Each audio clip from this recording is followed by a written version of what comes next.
ದೇವರು ಎಷ್ಟು ಮೋಸ ಮಾಡ್ತಾನೆ ಅಂತ ಇವರ ಸಾವು ನೋಡಿದಾಗೆ ನಮ್ಗೆ ಗೊತ್ತಾಗುತ್ತೆ. ನೋಡಿರಿ, ಇವರು ಎಷ್ಟು ಬಡತನದಿಂದ ಬೆಳೆದಿದ್ದಾರೆ. IAS ಹುದ್ದೆ ಪಡ್ಕೊಳ್ತಾರೆ. ಎಷ್ಟೋ ಜನರ ವಿದ್ಯಾರ್ಥಿಗಳ ಇನ್ಸ್ಪಿರೇಷನ್ ಕೂಡ ಇವರು. ಇವರು ಸತ್ತಾಗ ಕಲಬುರ್ಗಿದು ಈಗ ಒಂದು ರೀಸೆಂಟಾಗಿರೋ ಒಂದು ವಿಡಿಯೋ ಅದ. ಒಬ್ಬ ಕಲಬುರ್ಗಿ ಹುಡುಗ ಬಂದು ಏನು ಅವ್ರ ಮನೆಗಿರೋ ಯಾರಾದರೂ ವ್ಯಕ್ತಿ ತೀರ್ಕೊಂಡಾಗ ಹೇಗೆ ಅಳ್ತಾರೋ ಆ ರೀತಿ ಅಳ್ತಾ ಇದ್ದಾರೆ. ಈ ರೀತಿ ಪ್ರೀತಿನ ಗಳಿಸೋಕ್ಕೆ ಯಾರಿಂದ ಹಿಂಗೆ ವ್ಯಕ್ತಿ ಸಾಮಾನ್ಯ ವ್ಯಕ್ತಿಯಿಂದ ಸಾಧ್ಯ ಇಲ್ಲ. ಇವ್ರದ್ದು ಅಸಾಮಾನ್ಯ ಗುಣ ಅಂತ ಅನ್ಬೋದು. ಅಸಾಮಾನ್ಯ ವ್ಯಕ್ತಿತ್ವ ಹೊಂದಿದ್ದವ್ರು ಇವರು. ಭಾಳಷ್ಟು ಕಷ್ಟ. ಇವರ ಲೈಫ್ ಜರ್ನಿ ನೋಡಿ, ಹೇಗೆ ಬಡತನದ 5ನೇ ವರ್ಷ ಇದ್ದಾಗೆ ತಂದೆಯನ್ನು ಕಳ್ಕೊತಾರಂತ. ಆಮೇಲೆ ಹೇಗೋ ತಂದೆ ಕಳ್ಕೊಂಡ ನಂತರನೂ ಇವರು ಸ್ಟಡಿ ಕಂಟಿನ್ಯೂ ಮಾಡಿ ಇವರು ಡಿಗ್ರಿ ತೊಗೊಳ್ಳುವಾಗ ಮತ್ತು ಅಥವಾ PG ಮುಗಿಸುವಾಗ ಏನು ಗೋಲ್ಡ್ ಮೆಡಲ್ ತರ್ಲಕ್ಕೆ ಹೋಗ್ತಾ ಇದ್ದಾರಲ್ಲ, ಇವ್ರು ಹಾಕ್ಕೊಂಡಿರೋ ಕೋಟ್ ಕೂಡ ಇವ್ರದ್ದಲ್ಲಂತೆ. ಮತ್ತು ಇವ್ರು ಹಾಕ್ಕೊಂಡಿರೋ ಚಪ್ಪಲಿ ಕೂಡ ಇವ್ರದ್ದಲ್ಲಂತೆ.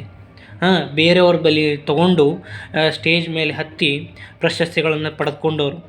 ಆಮೇಲೆ ಹೋಗಿ ಬಡತನದಲ್ಲಿ ಕೂಡ ಏನೇ ಯಾವುದೇ ಒಂದು ಡಿಪ್ರೆಷನ್ ಹೋಗಿದ್ದರೂ ಕೂಡ ಇವ್ರಿಗೂ ಒಂದು ಟೈಮ್ನಲ್ಲಿ ಡಿಪ್ರೆಷನ್ ಹೋಗಿದ್ದರು, ಇದು ಏನು ಅಂತ. ಆಮೇಲೆ ಮತ್ತೆ ಮೇನ್ ಸ್ಟ್ರೀಮ್ಗೆ ಬಂದು ಓದ್ಬಿಟ್ಟು IAS ಆಗ್ತಾರೆ.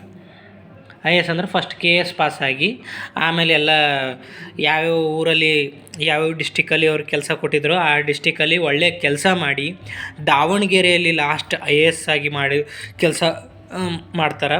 ಆ ಕೆಲಸ ಮಾಡಿದ್ದಾಗಿ ನಡೆದು ದಾವಣಗೆರೆ ಜನ ಪ್ರತಿಯೊಬ್ಬರು ಈಗಲೂ ಹೋಗಿ ಅವರು ನಿಮ್ಮ ಜಿಲ್ಲಾಧಿಕಾರಿ ಯಾರು ಅಂತ ಕೇಳಿದಾಗ ಎಲ್ಲರೂ ಹೇಳೋದು, ಈಗ ಅವ್ರದ್ದು ಜಿಲ್ಲಾಧಿಕಾರಿ ಬೇರೆಯವರೇ ಆಗಿದ್ದರೂ ಕೂಡ ಇನ್ನೂ ಅವರ ಮನಸ್ಸಲ್ಲಿ ಮನೆ ಮಾತಾಗಿರೋರು ಯಾರಪ್ಪ ಅಂತಂದರೆ ಮಹಾಂತೇಶ್ ಬೀಳ್ಗಿಯವರು.